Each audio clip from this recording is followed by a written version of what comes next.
The kitchen was quiet except for the soft hum of the dishwasher when Lily stormed in, waving an envelope like a victory flag. Her eyes gleamed with a cruel satisfaction I'd never seen in my 17-year-old daughter before. "Look what I got," she said, her voice dripping with contempt. She slapped the envelope onto the counter between us. "DNA results. Want to explain why James isn't showing up as my biological father?" My hands stilled over the sink where I'd been washing dishes. I carefully dried them on a kitchen towel, buying myself precious seconds to steady my racing heart. I'd known this day might come, but I hadn't expected it like this, hadn't expected the look of smug triumph on my daughter's face. "How long have you been lying to us?" Lily demanded, crossing her arms. "Does Dad even know, or have you been playing him for a fool all these years, too?" I took a deep breath, studying her face, the face that looked so much like mine at her age, yet held none of the warmth or understanding I desperately needed from her right now. "Sit down, Lily," I said quietly. "This isn't a conversation we should have standing up." She scoffed but dropped into one of the kitchen chairs, still radiating righteous anger. "Fine. Explain how you've been living a lie for the past 17 years. This should be good." My name is Rachel Anderson, and my daughter had just unknowingly opened a door to the past I'd spent nearly 2 decades trying to keep firmly shut. Not because I was ashamed, but because some truths are too heavy for children to bear. Some stories need to wait until the right moment. And this wasn't it, but Lily had forced my hand. I sat down across from her, folding my hands on the table. "First, I need you to understand something. Everything I've done, every choice I've made, has been to protect you and give you the best life possible." Lily rolled her eyes. "Save the mom speech. I want the truth." "The truth," I said carefully, "is complicated. And before we go any further, I need to know exactly what you're hoping to accomplish here. Are you looking for answers, or are you just trying to hurt me?"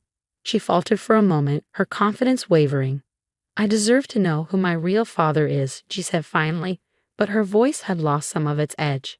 I nodded slowly. "Yes, you do. But not like this, not as a weapon you can use to try to tear this family apart." "Family?" She laughed bitterly. "What family? It's all built on lies." "No," I said firmly, "it's built on love. Your father, the man who raised you, who has loved you every single day of your life, he knows you're not biologically his. He's always known." Lily's eyes widened, her carefully constructed narrative beginning to crack. "What?" "James and I met when I was already pregnant with you," I explained, watching her face carefully. "I was 22, scared and alone. He didn't have to stay, he didn't have to love us. But he chose to. Every single day." "But why didn't he tell me?" Lily's voice trembled. I reached across the table, grateful when she didn't pull away from my touch. "Because some stories need time, because you needed to be old enough to understand that family isn't just about DNA. It's about choice. It's about love." "Then who is my biological father?" she asked, her voice smaller now. I closed my eyes briefly, memories washing over me. "His name was Thomas, and that's the part I've been trying to protect you from." "I want to know," Lily insisted, but the smugness was gone, replaced by something more vulnerable. "I need to know." I took another deep breath, steeling myself for the conversation I'd hoped to have years from now, when she was older, when she could better understand the complexities of love and loss and the choices we make when we're young. "I met Thomas when I was in college." I began, my voice steady despite the ache in my chest. "He was charming, ambitious, and I thought I was in love. We dated for nearly a year before I got pregnant." Lily leaned forward, hanging on every word. "What happened?" "When I told him about the pregnancy, I paused, choosing my words carefully. "He made it clear he wasn't ready for that responsibility. He had plans, law school, a career, a future that didn't include a baby. He told me to take care of it, and when I refused, he disappeared." "Just like that," Lily whispered. I nodded. "Just like that. I tried to contact him a few times, but he blocked my number, changed his email. His parents, your biological grandparents, they told me to stay away, offered me money to keep quiet about the whole thing." "Did you take it?" Lily asked, her eyes wide. "No," I said firmly. "I didn't want their money. I wanted to give you a life filled with love, not secrets and shame. I dropped out of college, moved back home with my parents, and started working 2 jobs to prepare for your arrival." I watched as Lily processed this information, her earlier bravado completely gone. But then how did you meet Dad? I mean James? A small smile crossed my face at the memory. I was working at a coffee shop, 7 months pregnant and exhausted. James was a regular customer, always kind, always left a good tip. One day, I was so tired I nearly fainted while taking his order. He helped me sit down, brought me water, and stayed with me until my shift ended. And he didn't care that you were pregnant with someone else's baby.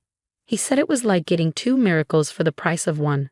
I replied, feeling tears prick at my eyes. He started coming by more often, always checking on me, bringing me healthy snacks because he'd read somewhere that pregnant women needed extra nutrients. Lily's lip trembled. He really chose us. He did. I confirmed. We got married when you were 6 months old. He insisted on legally adopting you, said he wanted the world to know you were his daughter in every way that mattered. That's why his name is on your birth certificate, because he chose to be your father. The kitchen fell silent as Lily absorbed this information. I could see the conflict on her face, the way her earlier certainty had crumbled in the face of a truth far more complex than she'd imagined. I'm sorry, she finally whispered, tears spilling down her cheeks. I thought I was exposing some terrible secret. I wanted to hurt you because I've been so angry lately, and I didn't even know why. I moved around the table to pull her into my arms, feeling her body shake with sobs. You're 17, sweetheart. Being angry is part of growing up. But next time talk to me, ask me. Don't try to weaponize our history. She nodded against my shoulder. Is James going to be mad about the DNA test? No, I said softly, stroking her hair. He's always known this day would come eventually. We both did. We just hoped he'd come to us first, that we could tell you the story together when you were ready to hear it. I want to hear it, Lily said, pulling back to wipe her eyes. All of it, and I want Dad here too. I smiled, reaching for my phone. I'll call him. But Lily, she looked up at me. Remember this feeling. Remember how different the truth was from what you imagined. Sometimes the stories we tell ourselves about other people's choices, they're not nearly as simple as we think. As I dialed James' number, I watched Lily sink back into her chair, the DNA results forgotten on the counter. She looked younger suddenly, more vulnerable, like the little girl who used to crawl into our bed during thunderstorms. James answered on the second ring. Hey, love. Everything okay? Lily took a DNA test, I said simply. It's time for that conversation we've been preparing for. There was a pause, then his warm, steady voice came through the line. I'll be home in 20 minutes. We'll do this together, like we've done everything else. I hung up and looked at Lily, who was watching me with red-rimmed eyes. He's on his way, I told her. Are you ready to hear the whole story? She nodded, and I could see the change in her. The way her earlier defiance had transformed into something softer, more open. Yeah, she said quietly. I think I am. James arrived exactly 20 minutes later, his footsteps echoing through the house as he entered. I watched Lily tense slightly at the sound, her earlier confidence completely dissolved. When he appeared in the kitchen doorway, still in his work clothes, his eyes immediately found Lily. Hey, sweetheart, he said softly, setting his briefcase down. Your mom filled me in. Lily's lip trembled. Dad, hi. But before she could finish, James crossed the room and pulled her into a tight hug. It's okay, he murmured into her hair. We've been waiting for this day. I just wish you felt you could come to us first. I watched them embrace, my heart swelling with love for this man who had chosen us, who had never once made Lily feel like she was anything less than his whole world. When they finally pulled apart, James kept one arm around Lily's shoulders as he sat down beside her. So, he said, looking between us, where should we start? Mom told me about meeting you, Lily said quietly, about how you chose us.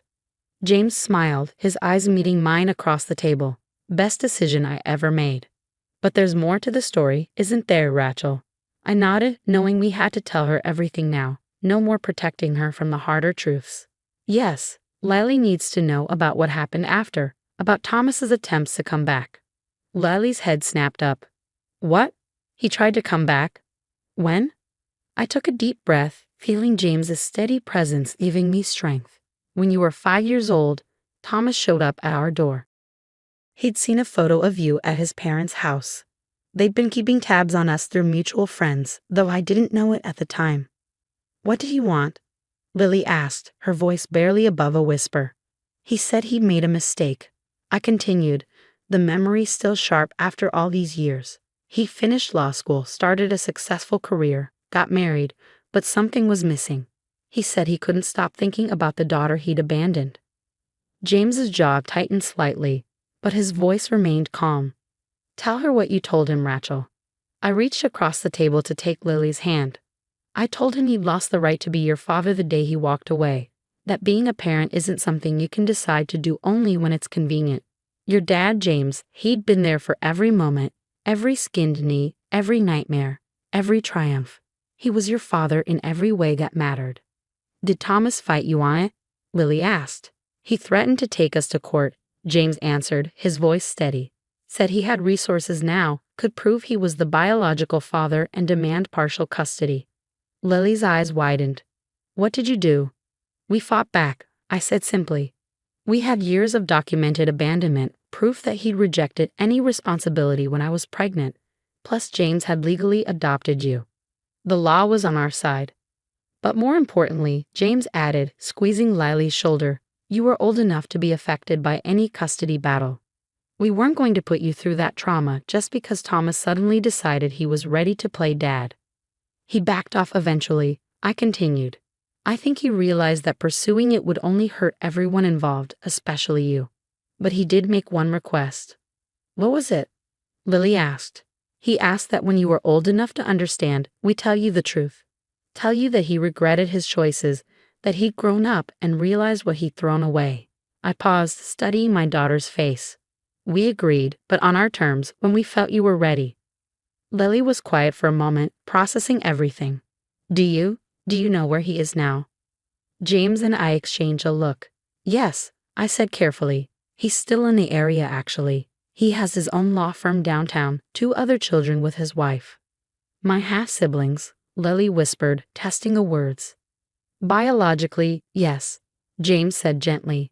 But Lily, you need to understand something. Just because you share DNA with someone doesn't mean they have a right to be in your life. That's your choice to make, when and if you're ready. Lily looked up at him, tears in her eyes. But you'll always be my real dad, right? No matter what? James pulled her close again, his own eyes glistening. Always, sweetheart. Nothing could ever change that. I watched them together, remembering all the moments that had led us here. The day James had first held Lily, his eyes full of wonder. Her first steps taken toward him with complete trust. The father-daughter dances, the bedtime stories, the countless small moments that had built their unshakable bond. I feel so stupid, Lily said finally, wiping her eyes. I thought I was going to expose this huge scandal, but instead you learned that family is more complicated and beautiful than just biology. I finished for her. That love is a choice we make every day. The DNA test, James added, it doesn't change who we are. It doesn't erase our history or diminish our love for you. If anything, it just confirms what I always known, that choosing to be your father was the greatest gift of my life. Lily reached for the envelope still sitting on the counter, picking it up with trembling fingers. Can we throw this away? I don't need it anymore. I smiled, feeling tears prick at my eyes. Of course. We watched as she tore the envelope in half, then quarters, letting the pieces fall into the trash. As she did, I saw something shift in her expression, a kind of peace settling over her features. Mom, she said softly. Dad, I'm sorry for trying to hurt you, for not trusting you enough to just ask. We understand, I assured her. Growing up means questioning things, trying to figure out who you are. But next time you have questions about your past, come to us first. We've never wanted to hide anything from you. We just wanted to protect you until you were ready for the whole truth. James nodded in agreement. And now that everything's out in the open, we can talk about what you want to do next. If you have questions about Thomas, about your biological heritage, we'll help you find those answers when you're ready. Lily shook her head. I don't think I want to know right now. Maybe someday. But, she looked between us, her expression softening. Right now, I just want to be here with my real family. The 3 of us sat there in the kitchen as the evening light filtered through the windows, our family stronger for having weathered this storm together. Lily's DNA test, meant to be a weapon, had instead become a bridge to understanding. A reminder that the bonds that matter most aren't the ones we're born with, but the ones we choose to nurture and protect. Later that night, after Lily had gone to bed, James and I sat on the back porch, his arm around my shoulders as we looked up at the stars. "You okay?" he asked softly. I nodded, leaning into his warmth. "Better than okay. I think this needed to happen. Maybe not exactly the way it did, but Lily needed to know the truth." "She's stronger than we give her credit for," James mused. "Just like her mother." I turned to look at him, this man who had stepped into our lives and chosen to make us his family. "Thank you," I whispered. "For everything. For loving us both so completely." He smiled, pulling me closer. "Thank you for letting me, for trusting me with your heart and with Lily's." Inside, we could hear Lily moving around in her room, probably getting ready for bed. The sound was so familiar, so precious, a reminder of all the ordinary moments that made up our extraordinary love story. "Do you think she'll want to meet him someday?" I asked quietly. "Thomas?" James was quiet for a moment, considering. "Maybe, and if she does, we'll support her. But I think today showed her something important, that the truth isn't always what we expect it to be, and sometimes the family we choose is stronger than the family we're born into." I nodded, feeling a deep sense of peace settle over me. The secret I carried for so long wasn't a secret anymore. And somehow that made everything clearer. Our family wasn't perfect,